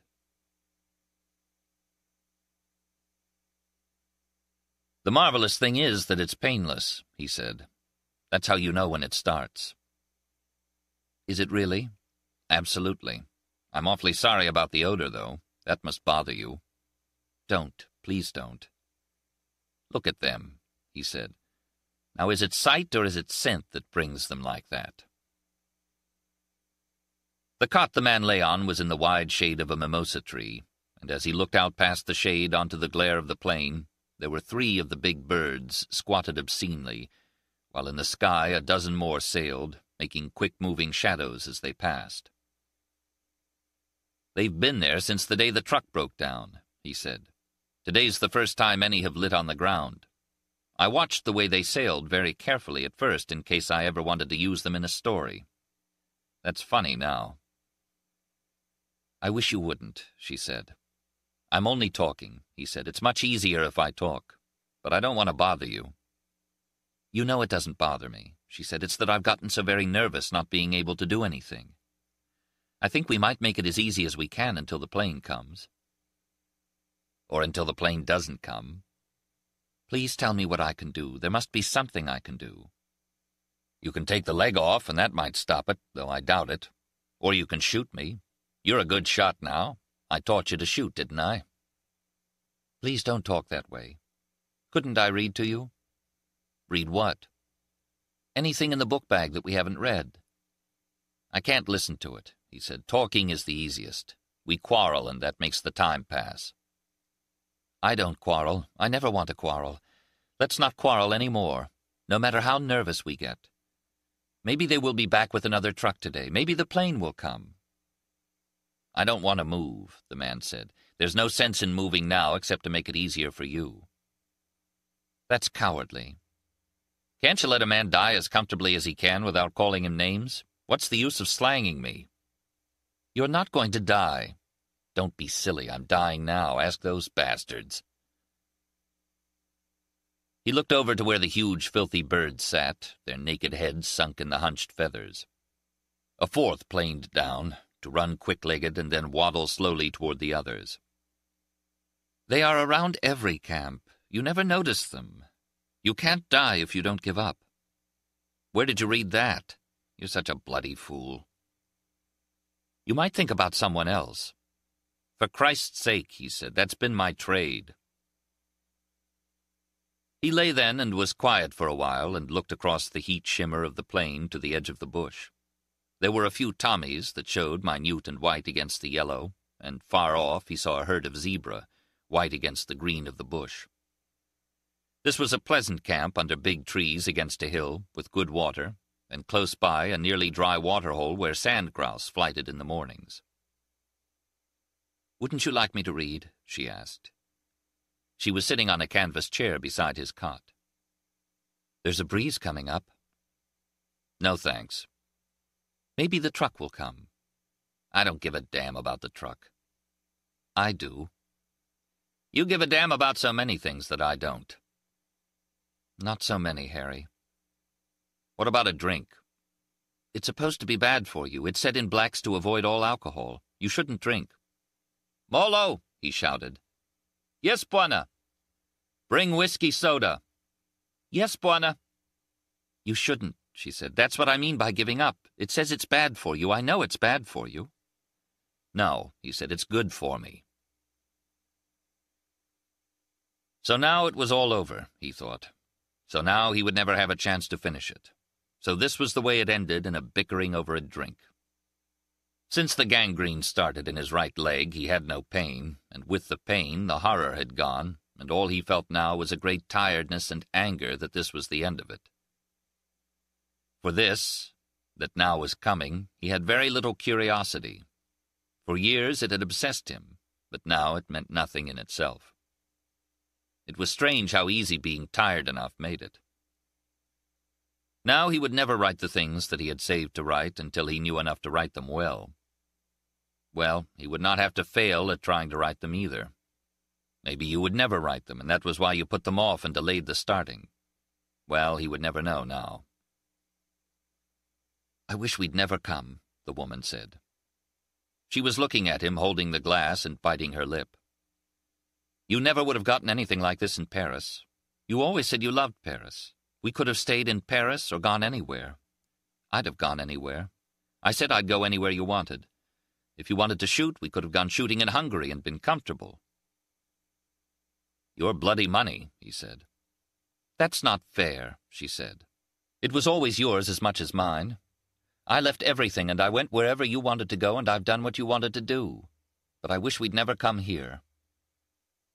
"You said you loved it." "I did when you were all right, but now I hate it. I don't see why that had to happen to your leg. What have we done to have that happen to us?" "I suppose what I did was to forget to put iodine on it when I first scratched it. Then I didn't pay any attention to it because I never infect. Then, later, when it got bad, it was probably using that weak carbolic solution when the other antiseptics ran out that paralyzed the minute blood vessels and started the gangrene."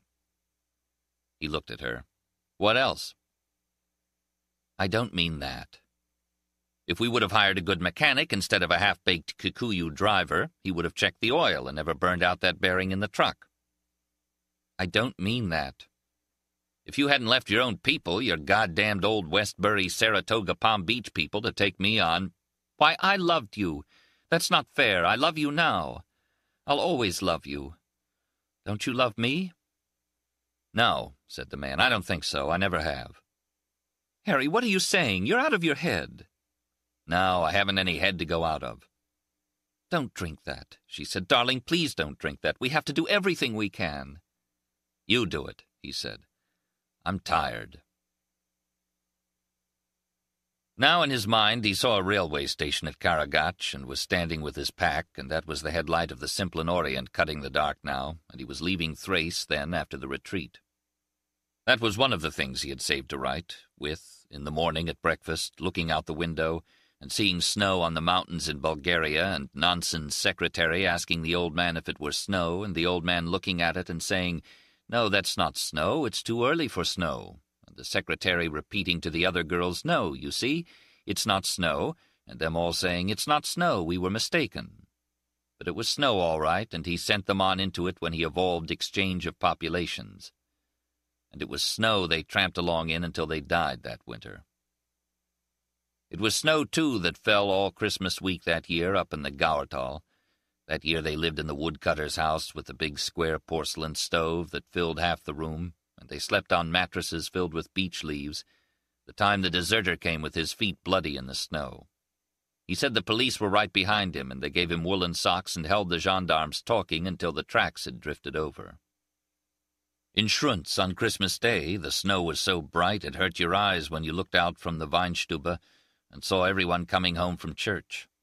That was where they walked up the sleigh-smoothed, urine-yellowed road along the river with the steep pine hills, skis heavy on the shoulder, and where they ran that great run down the glacier above the Madlener house, the snow as smooth to see as cake frosting and as light as powder, and he remembered the noiseless rush the speed made as you dropped down like a bird. They were snowbound a week in the Madlener house, that time in the blizzard, playing cards in the smoke by the lantern light, and the stakes were higher all the time as Herr Lent lost more. Finally he lost it all, everything, the ski-schule money, and all the season's profit, and then his capital. He could see him with his long nose, picking up the cards and then opening sans voir. There was always gambling then. When there was no snow, you gambled, and when there was too much, you gambled. He thought of all the time in his life he had spent gambling. But he had never written a line of that, nor of that cold, bright Christmas day with the mountains showing across the plain that Barker had flown across the lines to bomb the Austrian officers' leave train, machine-gunning them as they scattered and ran. He remembered Barker afterwards coming into the mess and starting to tell about it, and how quiet it got, and then somebody saying, "You bloody murderous bastard." Those were the same Austrians they killed then that he skied with later. No, not the same. Hans, that he skied with all that year, had been in the Kaiserjägers, and when they went hunting hares together up the little valley above the sawmill, they had talked of the fighting in Pasubio, and of the attack on Pertica and Assalone, and he had never written a word of that, nor of Monte Corno, nor of the Sieti Comum, nor of Arciedo. How many winters had he lived in the Vorarlberg and the Arlberg? It was 4, and then he remembered the man who had the fox to sell when they had walked into Bludenz, that time to buy presents, and the cherry-pit taste of good kirsch, the fast-slipping rush of running powder snow on crust, singing, "Hi, ho," said Raleigh, as you ran down the last stretch to the steep drop, taking it straight, then running the orchard in 3 turns, and out across the ditch, and onto the icy road behind the inn. Knocking your bindings loose, kicking the skis free, and leaning them up against the wooden wall of the inn, the lamplight coming from the window, where inside, in the smoky, new wine-smelling warmth, they were playing the accordion. "Where did we stay in Paris?" he asked the woman who was sitting by him in a canvas chair, now in Africa. "At the Crillon, you know that." "Why do I know that?" "That's where we always stayed." "No, not always." "There and at the Pavillon Henri IV in Saint-Germain. You said you loved it there." "Love is a dunghill," said Harry, "and I'm the cock that gets on it to crow." "If you have to go away," she said, "is it absolutely necessary to kill off everything you leave behind? I mean, do you have to take away everything? Do you have to kill your horse and your wife and burn your saddle and your armor?" Yes, he said, your damned money was my armor. My Swift and my armor. Don't. All right, I'll stop that. I don't want to hurt you. It's a little bit late now. All right, then I'll go on hurting you. It's more amusing. The only thing I ever really liked to do with you, I can't do now.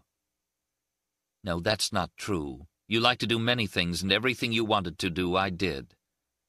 Oh, for Christ's sake, stop bragging, will you? He looked at her and saw her crying. Listen, he said, do you think it's fun to do this? I don't know why I'm doing it. It's trying to kill to keep yourself alive, I imagine. I was all right when we started talking. I didn't mean to start this, and now I'm crazy as a coot and being as cruel to you as I can be. Don't pay any attention, darling, to what I say. I love you, really. You know I love you. I've never loved anyone else the way I love you. He slipped into the familiar lie he made his bread and butter by. You're sweet to me. You bitch, he said, you rich bitch. That's poetry. I'm full of poetry now. Rotten poetry. Rotten poetry. Stop it. Harry, why do you have to turn into a devil now? I don't like to leave anything, the man said. I don't like to leave things behind. It was evening now, and he had been asleep. The sun was gone behind the hill, and there was a shadow all across the plain, and the small animals were feeding close to camp. Quick dropping heads and switching tails, he watched them keeping well out away from the bush now. The birds no longer waited on the ground. They were all perched heavily in a tree. There were many more of them. His personal boy was sitting by the bed. Mem Sahib's gone to shoot, the boy said. Does Bwana want? Nothing. She had gone to kill a piece of meat, and, knowing how he liked to watch the game, she had gone well away so she would not disturb this little pocket of the plain that he could see. She was always thoughtful, he thought, on anything she knew about or had read or that she had ever heard. It was not her fault that when he went to her he was already over. How could a woman know that you meant nothing that you said, that you spoke only from habit and to be comfortable? After he no longer meant what he said, his lies were more successful with women than when he had told them the truth. It was not so much that he lied as that there was no truth to tell. He had had his life, and it was over, and then he went on living it again with different people and more money, with the best of the same places and some new ones. You kept from thinking, and it was all marvelous. You were equipped with good insides so that you did not go to pieces that way, the way most of them had, and you made an attitude that you cared nothing for the work you used to do, now that you could no longer do it. But in yourself you said that you would write about these people, about the very rich, that you were not really of them, but a spy in their country, that you would leave it and write of it, and for once it would be written by someone who knew what he was writing of. But he would never do it, because each day of not writing, of comfort, of being that which he despised, dulled his ability and softened his will to work so that finally he did no work at all. The people he knew now were all much more comfortable when he did not work. Africa was where he had been happiest in the good time of his life, so he had come out here to start again. They had made this safari with the minimum of comfort. There was no hardship, but there was no luxury, and he had thought he could get back into training that way, that in some way he could work the fat off his soul, the way a fighter went into the mountains to work and train in order to burn it out of his body. She had liked it. She said she loved it. She loved anything that was exciting, that involved a change of scene, where there were new people and where things were pleasant. And he had felt the illusion of returning strength of will to work. Now, if this was how it ended, and he knew it was, he must not turn like some snake biting itself because its back was broken. It wasn't this woman's fault. If it had not been she, it would have been another. If he lived by a lie, he should try to die by it. He heard a shot beyond the hill. She shot very well, this good, this rich bitch, this kindly caretaker and destroyer of his talent. Nonsense. He had destroyed his talent himself. Why should he blame this woman because she kept him well? He had destroyed his talent by not using it, by betrayals of himself and what he believed in, by drinking so much that he blunted the edge of his perceptions, by laziness, by sloth, and by snobbery, by pride and by prejudice, by hook and by crook. What was this, a catalogue of old books? What was his talent, anyway? It was a talent, all right, but instead of using it, he had traded on it. It was never what he had done, but always what he could do. And he had chosen to make his living with something else instead of a pen or a pencil. It was strange, too, wasn't it, that when he fell in love with another woman, that woman should always have more money than the last one. But when he no longer was in love, when he was only lying as to this woman now, who had the most money of all, who had all the money there was, who had had a husband and children, who had taken lovers and been dissatisfied with them, and who loved him dearly as a writer, as a man, as a companion, and as a proud possession.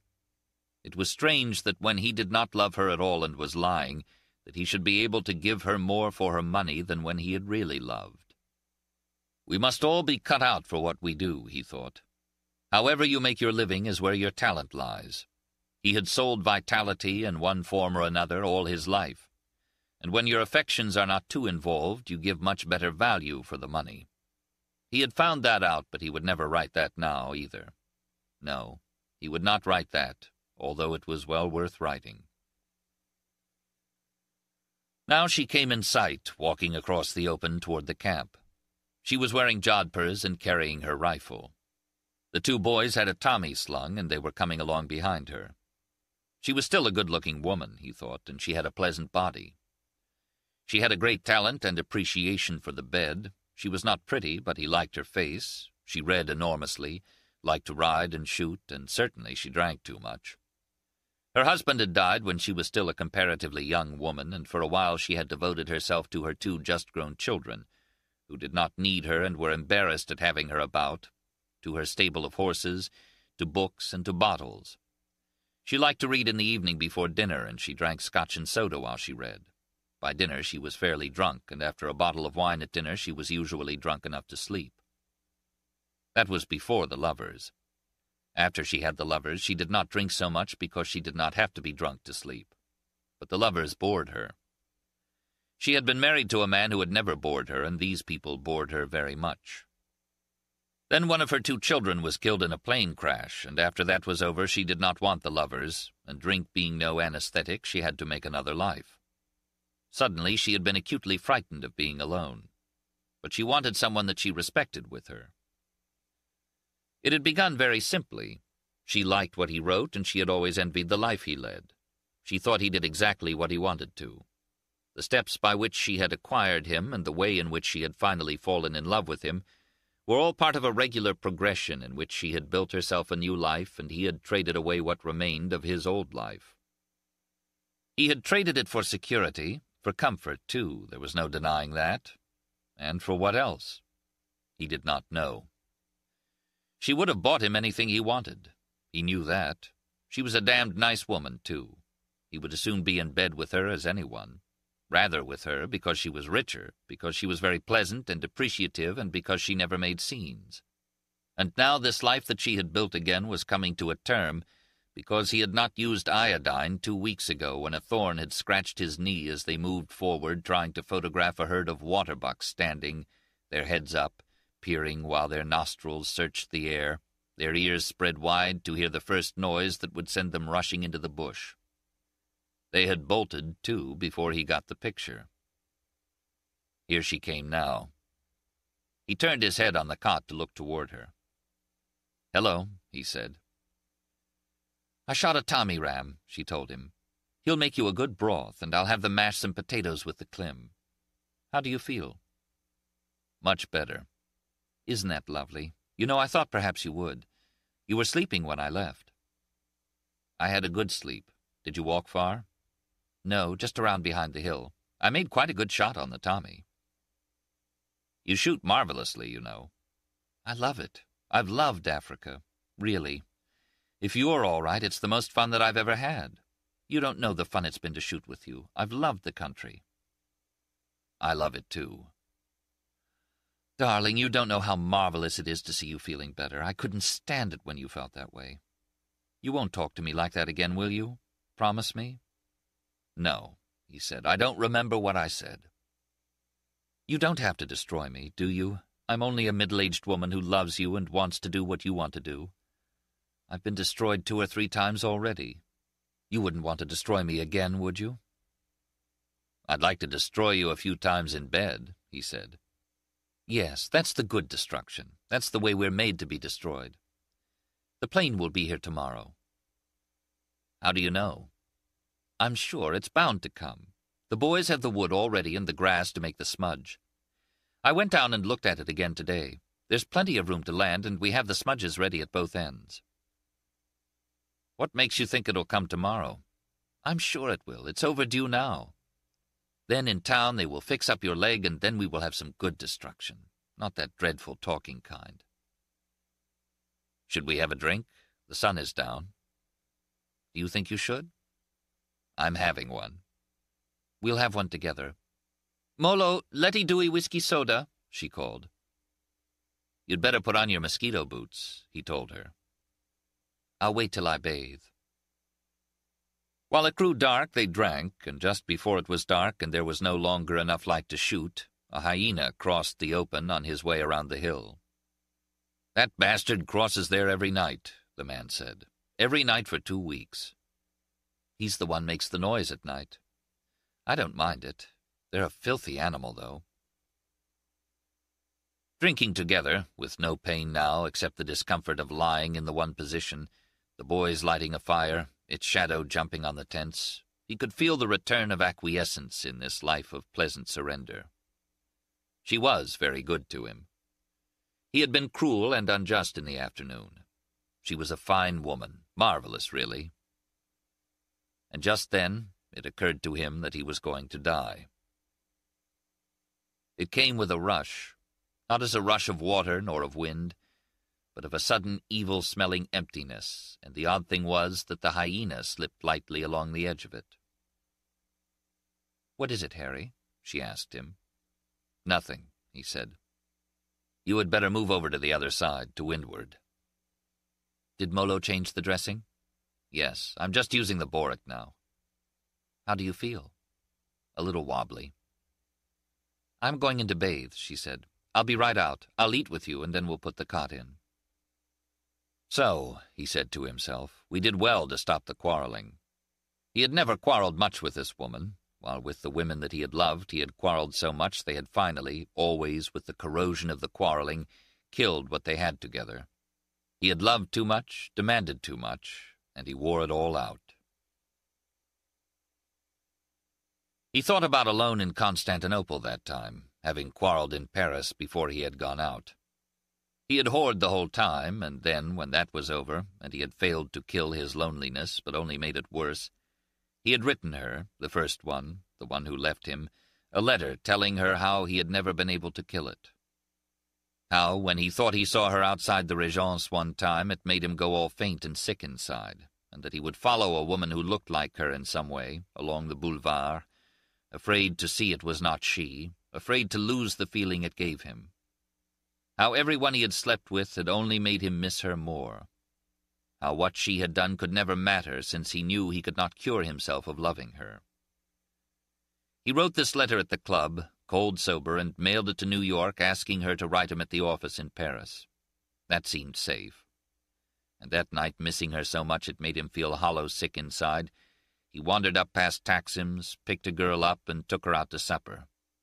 He had gone to a place to dance with her afterward. She danced badly, and left her for a hot Armenian slut that swung her belly against him so it almost scalded. He took her away from a British gunner subaltern after a row. The gunner asked him outside, and they fought in the street on the cobbles in the dark. He'd hit him twice, hard on the side of the jaw, and when he didn't go down he knew he was in for a fight. The gunner hit him in the body, then beside his eye. He swung with his left again and landed, and the gunner fell on him and grabbed his coat and tore the sleeve off, and he clubbed him twice behind the ear and then smashed him with his right as he pushed him away. When the gunner went down, his head hit first, and he ran with the girl because they heard the MPs coming. They got into a taxi and drove out to Rimini Hissa along the Bosphorus, and around and back in the cool night, and went to bed, and she felt as overripe as she looked, but smooth, rose-petal, syrupy, smooth-bellied, big-breasted, and needed no pillow under her buttocks.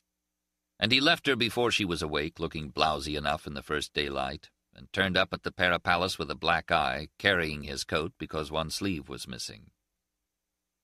That same night he left for Anatolia, and he remembered, later on that trip, riding all day through fields of the poppies that they raised for opium, and how strange it made you feel, finally, and all the distances seemed wrong, to where they had made the attack with the newly arrived Constantine officers that did not know a goddamned thing, and the artillery had fired into the troops, and the British observer had cried like a child. That was the day he'd first seen dead men wearing white ballet skirts and upturned shoes with pompons on them. The Turks had come steadily and lumpily, and he had seen the skirted men running and the officers shooting into them and running then themselves, and he and the British observer had run too until his lungs ached and his mouth was full of the taste of pennies. They stopped behind some rocks, and there were the Turks coming as lumpily as ever. Later he had seen the things that he could never think of, and later still he had seen much worse. So when he got back to Paris that time, he could not talk about it or stand to have it mentioned. And there in the cafe as he passed was that American poet with a pile of saucers in front of him and a stupid look on his potato face, talking about the Dada movement with a Romanian who said his name was Tristan Tzara, who always wore a monocle and had a headache. And back at the apartment with his wife that now he loved again, the quarrel all over, the madness all over, glad to be home, the office sent his mail up to the flat. So then the letter in answer to the one he'd written came in on a platter one morning, and when he saw the handwriting he went cold all over and tried to slip the letter underneath another. But his wife said, "Who is that letter from, dear?" And that was the end of the beginning of that. He remembered the good times with them all and the quarrels. They always picked the finest places to have the quarrels. And why had they always quarreled when he was feeling best? He had never written any of that because, at first, he never wanted to hurt anyone, and then it seemed as though there was enough to write without it. But he had always thought that he would write it finally. There was so much to write. He had seen the world change, not just the events, although he had seen many of them and had watched the people, but he had seen the subtler change, and he could remember how the people were at different times. He had been in it, and he had watched it, and it was his duty to write of it. But now he never would. "How do you feel?" she said. She had come out from the tent now after her bath. "All right." "Could you eat now?" He saw Molo behind her with the folding table and the other boy with the dishes. "I want to write," he said. "You ought to take some broth to keep your strength up." "I'm going to die tonight," he said. "I don't need my strength up." "Don't be melodramatic, Harry, please," she said. "Why don't you use your nose? I'm rotted halfway up my thigh now. What the hell should I fool with broth for? Molo, bring whiskey soda." "Please take the broth," she said gently. "All right." The broth was too hot. He had to hold it in the cup until it cooled enough to take it, and then he just got it down without gagging. "You're a fine woman," he said. "Don't pay any attention to me."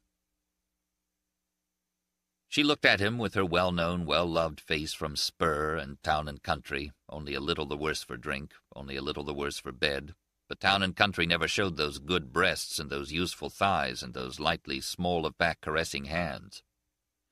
And as he looked and saw her well-known pleasant smile, he felt death come again. This time there was no rush. It was a puff, as of a wind that makes a candle flicker and the flame go tall. "They can bring my net out later and hang it from the tree and build the fire up. I'm not going in the tent tonight. It's not worth moving. It's a clear night. There won't be any rain." So this was how you died, in whispers that you did not hear. Well, there would be no more quarreling. He could promise that. The one experience that he had never had, he was not going to spoil now. He probably would. You spoiled everything. But perhaps he wouldn't.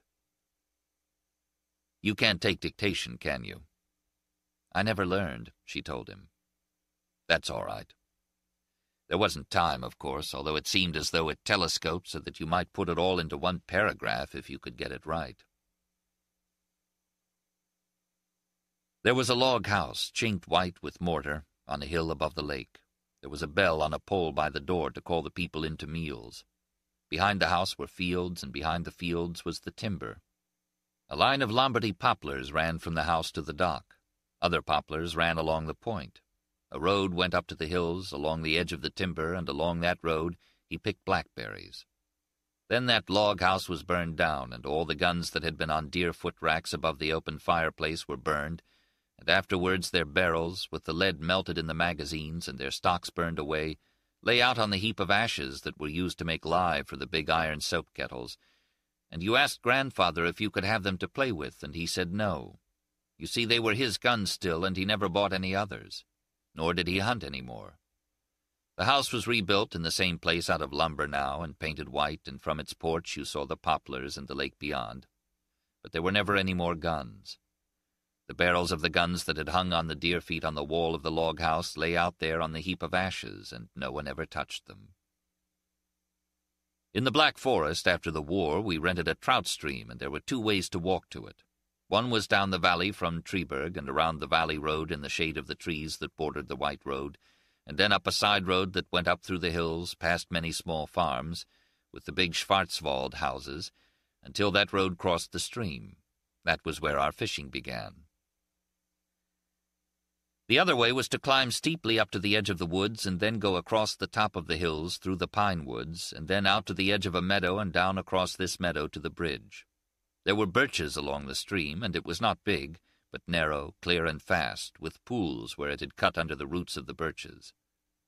At the hotel in Treberg, the proprietor had a fine season. It was very pleasant, and we were all great friends.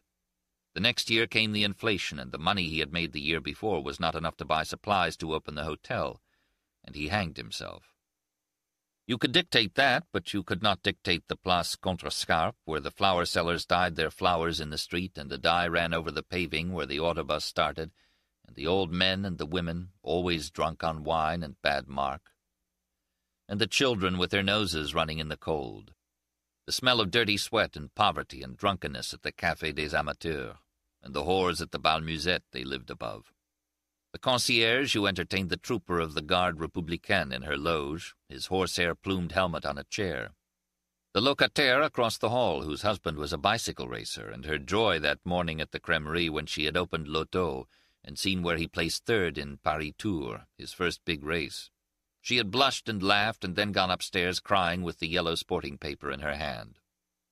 The husband of the woman who ran the Bal Musette drove a taxi, and when he, Harry, had to take an early plane, the husband knocked upon the door to wake him, and they each drank a glass of white wine at the zinc of the bar before they started.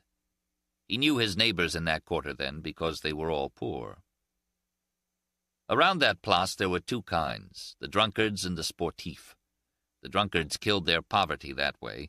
The sportifs took it out in exercise. They were the descendants of the communards, and it was no struggle for them to know their politics. They knew who had shot their fathers, their relatives, their brothers, and their friends when the Versailles troops came in and took the town after the Commune and executed anyone they could catch with calloused hands, or who wore a cap or carried any other sign he was a working man. And in that poverty, and in that quarter across the street from a boucherie chevaline and a wine cooperative, he had written the start of all he was to do. There never was another part of Paris that he loved like that. The sprawling trees, the old white plastered houses painted brown below, the long green of the autobus in that round square, the purple flower dye upon the paving, the sudden drop down the hill of the Rue Cardinal Lemoine to the river, and the other way the narrow crowded world of the Rue Mouffetard. The street that ran up toward the Panthéon, and the other that he always took with the bicycle, the only asphalted street in all that quarter, smooth under the tires, with the high narrow houses and the cheap tall hotel where Paul Verlaine had died.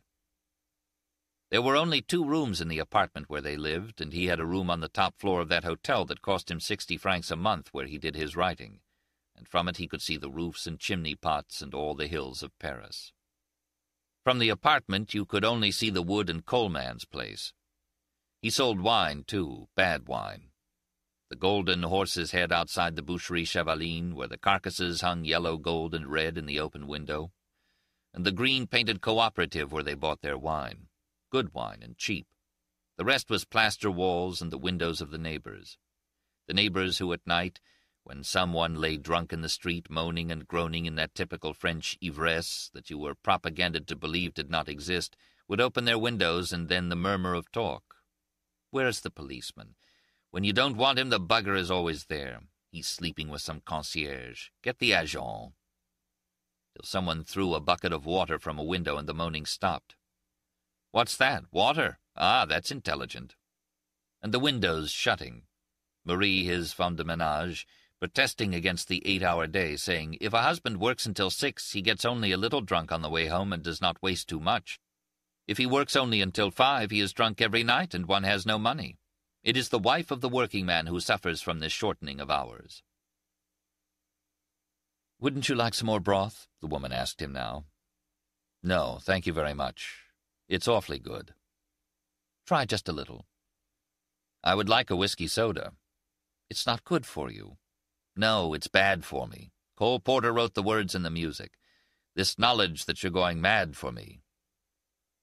You know I like you to drink. Oh, yes, only it's bad for me. When she goes, he thought, I'll have all I want. Not all I want, but all there is. I.e., he was tired. Too tired. He was going to sleep a little while. He lay still, and death was not there.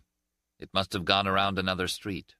It went in pairs on bicycles and moved absolutely silently on the pavements. No, he had never written about Paris, not the Paris that he cared about. But what about the rest that he had never written? What about the ranch and the silvered gray of the sagebrush, the quick clear water in the irrigation ditches, and the heavy green of the alfalfa? The trail went up into the hills, and the cattle in the summer were shy as deer. The bawling and the steady noise and slow-moving mass raising a dust as you brought them down in the fall. And behind the mountains, the clear sharpness of the peak in the evening light, and riding down along the trail in the moonlight, bright across the valley. Now he remembered coming down through the timber in the dark, holding the horse's tail when you could not see, and all the stories that he meant to write. About the half-wit chore boy who was left at the ranch that time and told not to let anyone get any hay, and that old bastard from the Forks who had beaten the boy when he had worked for him, stopping to get some feed. The boy refusing, and the old man saying he would beat him again. The boy got the rifle from the kitchen and shot him when he tried to come into the barn, and when they came back to the ranch he'd been dead a week, frozen in the corral, and the dogs had eaten part of him. But what was left you packed on a sled wrapped in a blanket and roped on, and you got the boy to help you haul it, and the two of you took it out over the road on skis and 60 miles down to town to turn the boy over. He having no idea that he would be arrested, thinking he had done his duty and that you were his friend and he would be rewarded. He'd helped to haul the old man in so everybody could know how bad the old man had been and how he'd tried to steal some feed that didn't belong to him. And when the sheriff put the handcuffs on the boy, he couldn't believe it. Then he'd started to cry. That was one story he had saved to write. He knew at least 20 good stories from out there, and he had never written one. Why?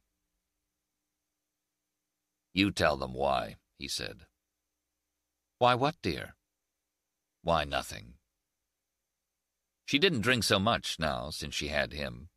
But if he lived, he would never write about her. He knew that now. Nor about any of them. The rich were dull, and they drank too much, or they played too much backgammon. They were dull, and they were repetitious.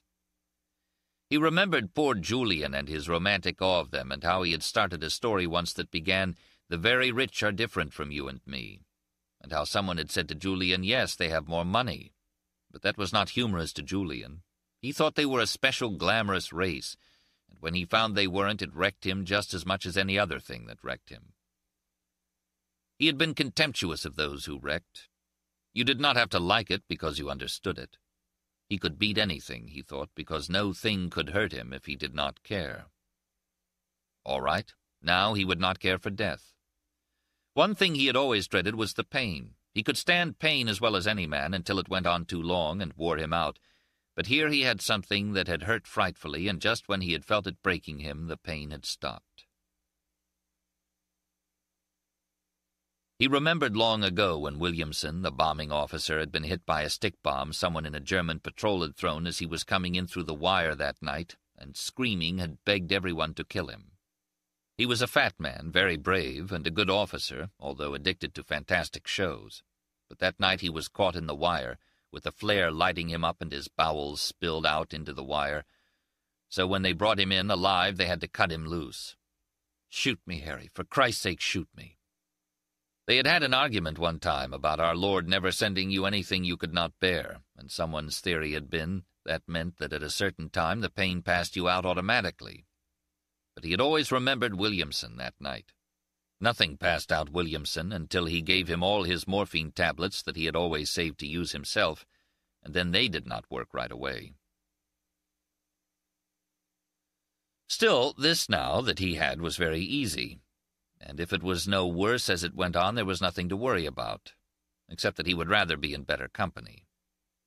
He thought a little about the company that he would like to have.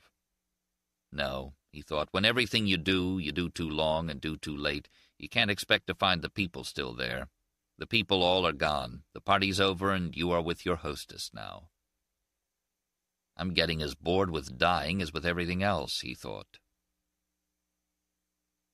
It's a bore, he said out loud. What is, my dear? Anything you do too bloody long. He looked at her face between him and the fire.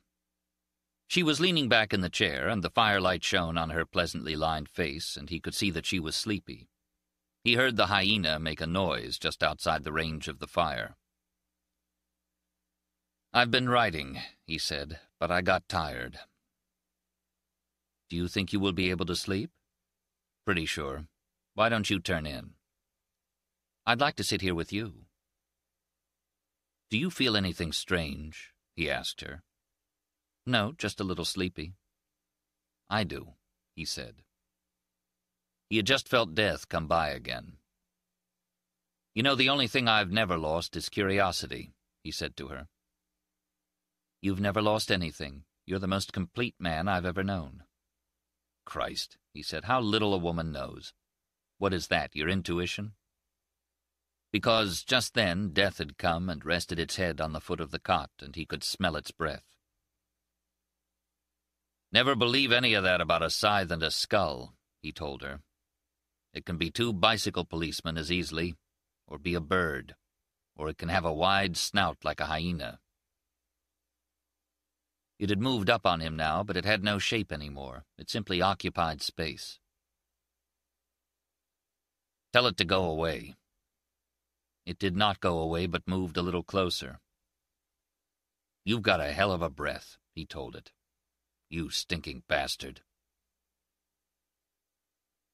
It moved up closer to him still, and now he could not speak to it. And when it saw he could not speak, it came a little closer. And now he tried to send it away without speaking, but it moved in on him so its weight was all upon his chest.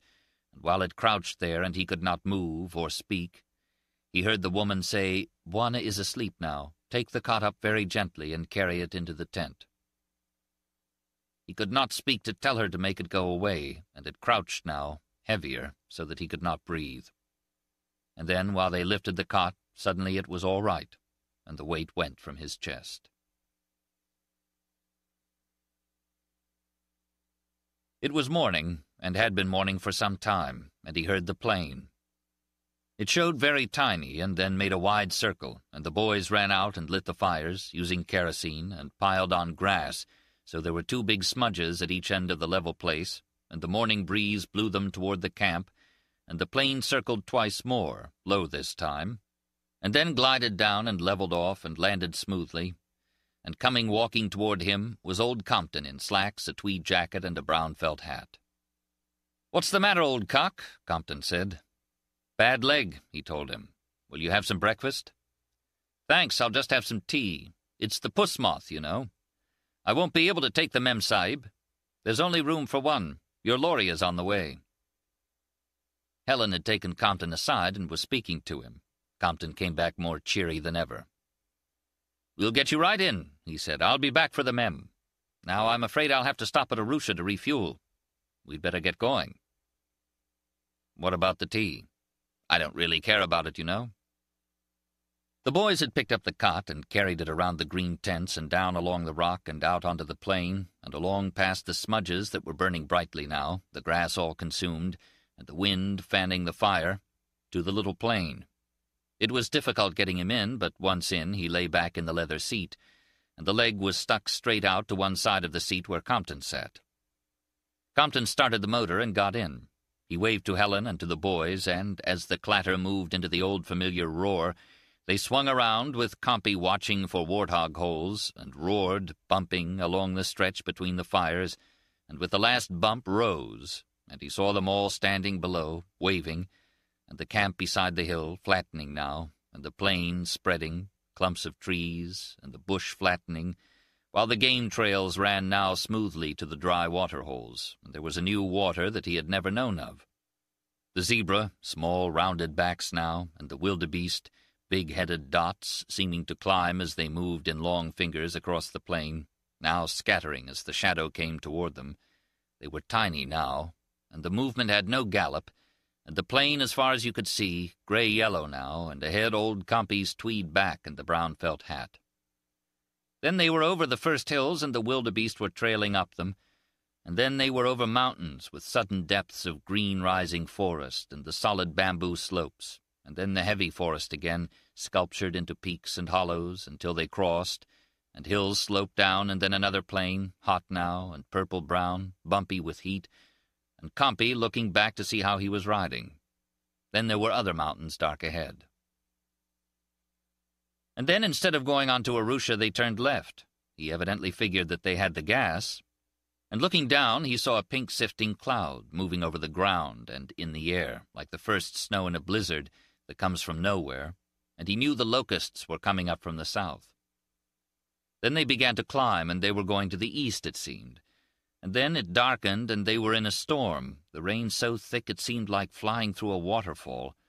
And then they were out, and Compy turned his head and grinned and pointed. And there, ahead, all he could see, as wide as all the world, great, high, and unbelievably white in the sun, was the square top of Kilimanjaro. And then he knew that there was where he was going. Just then the hyena stopped whimpering in the night and started to make a strange, human, almost crying sound. The woman heard it and stirred uneasily. She did not wake. In her dream she was at the house on Long Island, and it was the night before her daughter's debut. Somehow her father was there, and he had been very rude. Then the noise the hyena made was so loud she woke, and for a moment she did not know where she was, and she was very afraid. Then she took the flashlight and shone it on the other cot that they had carried in after Harry had gone to sleep. She could see his bulk under the mosquito bar, but somehow he had gotten his leg out, and it hung down alongside the cot. The dressings had all come down, and she could not look at it. "Molo," she called. "Molo! Molo!" Then she said, "Harry! Harry!" Then her voice rising, "Harry, please! Oh, Harry!" There was no answer, and she could not hear him breathing. Outside the tent, the hyena made the same strange noise that had awakened her. But she did not hear him for the beating of her heart.